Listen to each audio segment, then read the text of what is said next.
اعوذ باللہ من الشیطان الرجیم بسم اللہ الرحمن الرحیم۔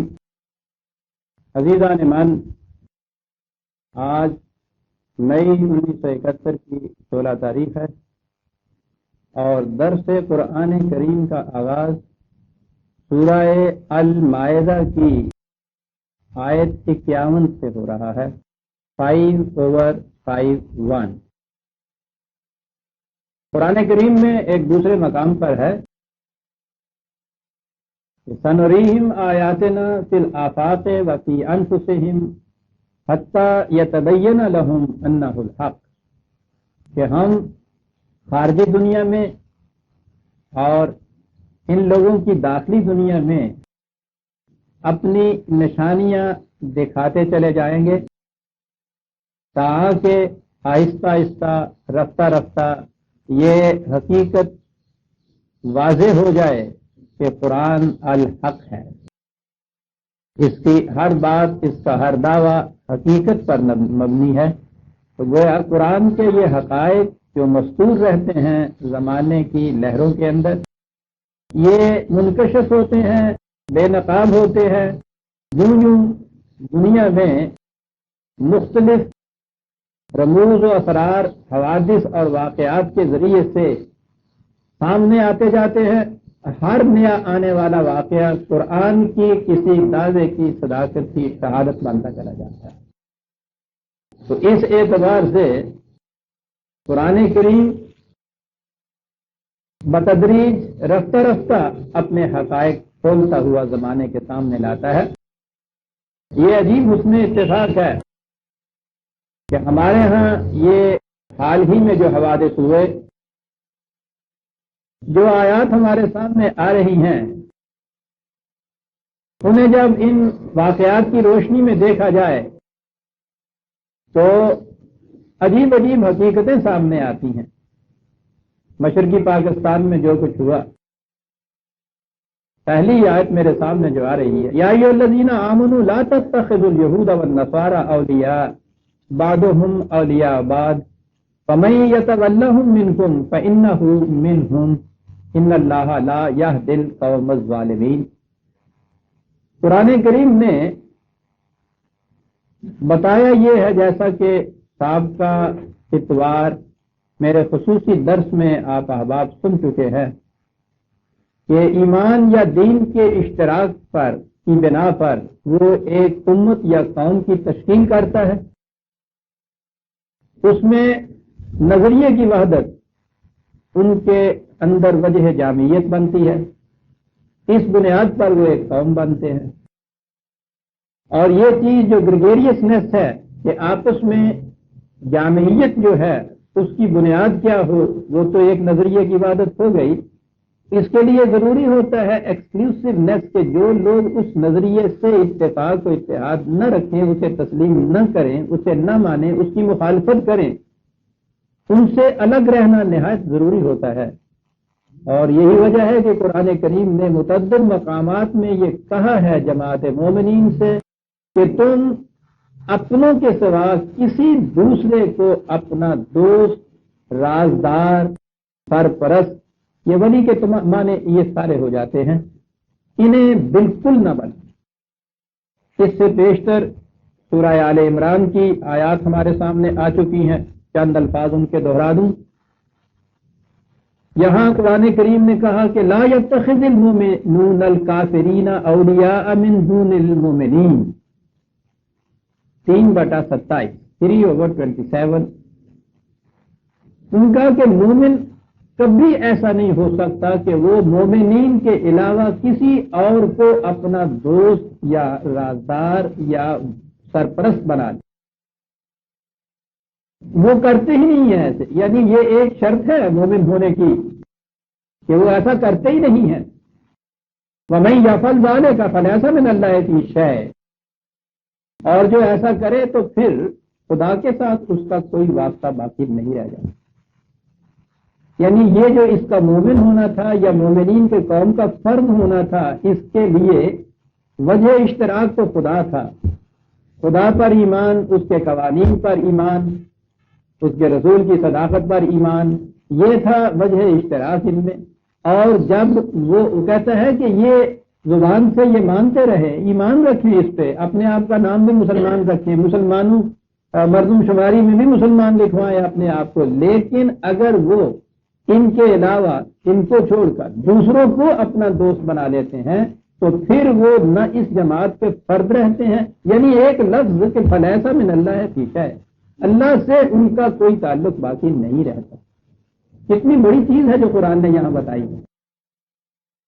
دوسرے مقام پہ یہ کہا ہے 3 اور 117 3/117 یا ایھا الذین آمنوا لا تتخذوا بطانۃ من دونکم، اے جماعت مومنین اپنوں کے علاوہ کسی اور کو اپنا رازدار نہ بنانا.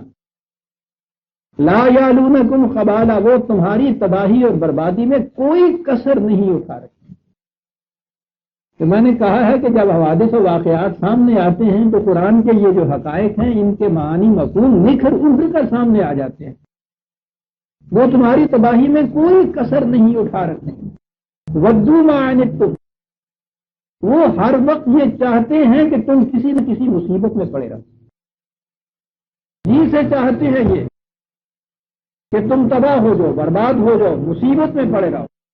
قد بدت البغضاء من افواہہم وما تخفی صدورہم اکبر.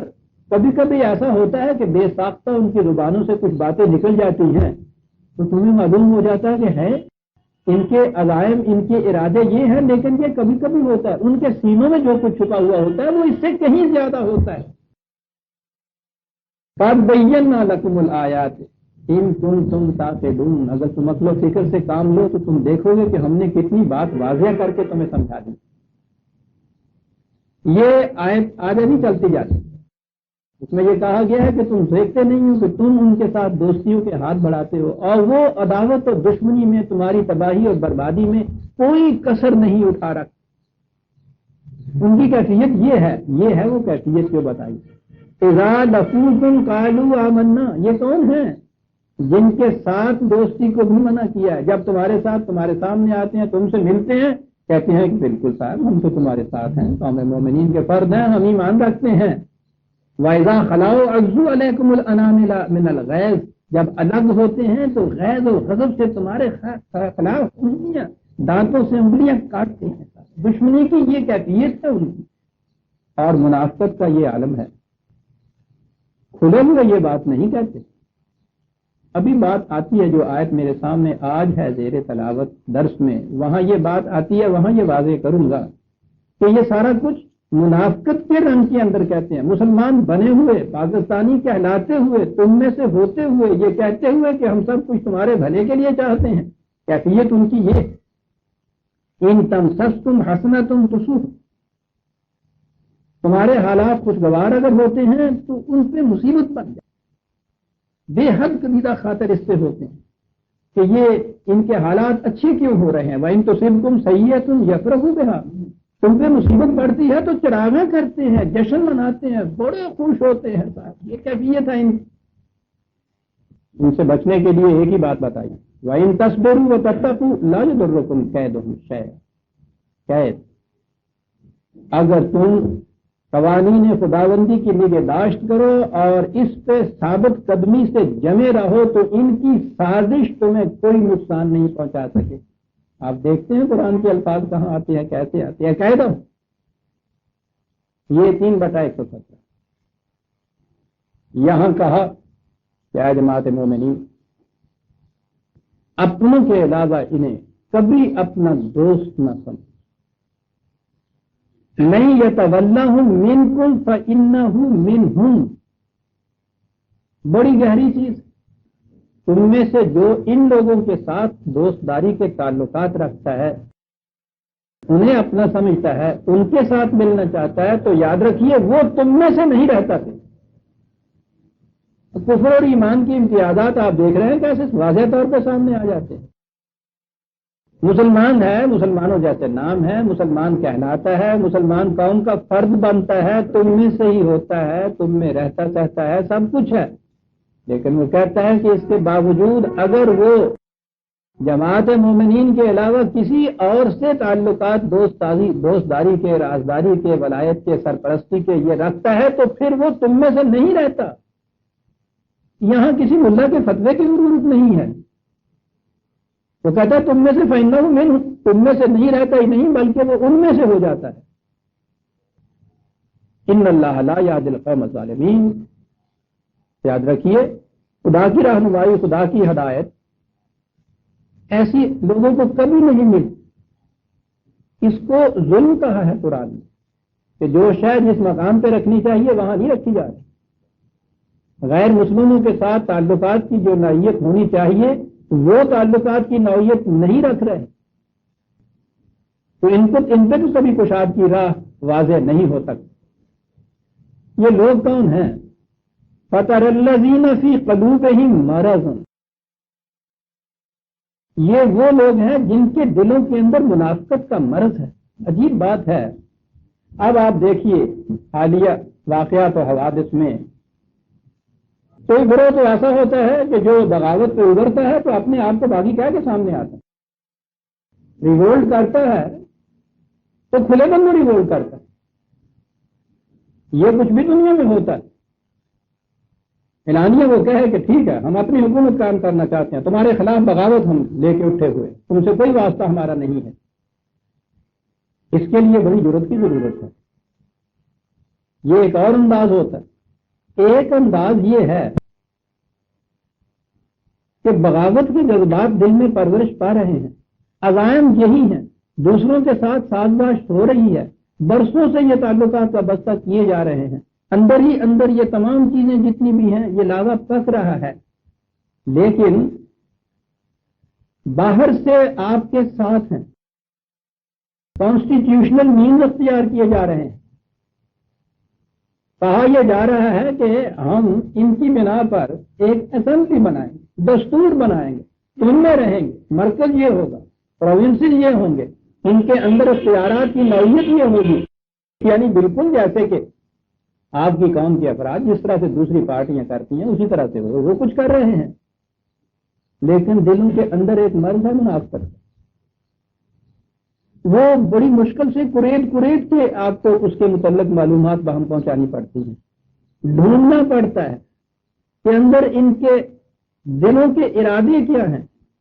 آپ نے دیکھا کہ 25-26 مارچ تک ذہنوں کے اندر یہی تھا کہ یہ کچھ آئینی سا اختلاف ہے.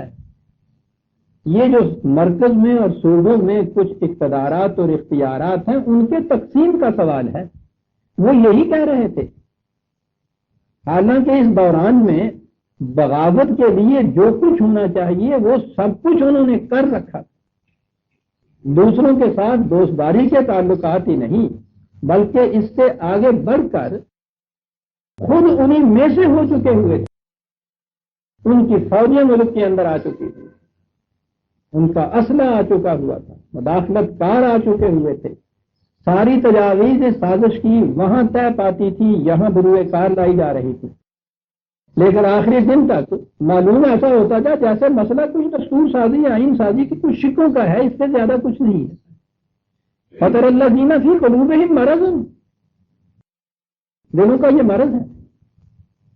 کہتا ہے یہ کاہے کے لیے سب کچھ کرتے ہیں. یہ وہی سورہ نساء کی ایک اور آیت، بشر المنافقین. دیکھیے بات کتنی صاف ہے. یہ منافق ذرا ان کو اعلان کر دیجئے، بشارت دے دیجئے ان کو ایک چیز کی کہ جو کچھ یہ کر رہے ہیں اس کا انجام بِأَنَّ لَهُمْ عَذَابًا أَلِيمًا، بڑا دردناک عذاب ان کے. آپ دیکھ رہے ہیں کہ یہ عذاب علیم قرآن کریم نے یہ کہا ہے.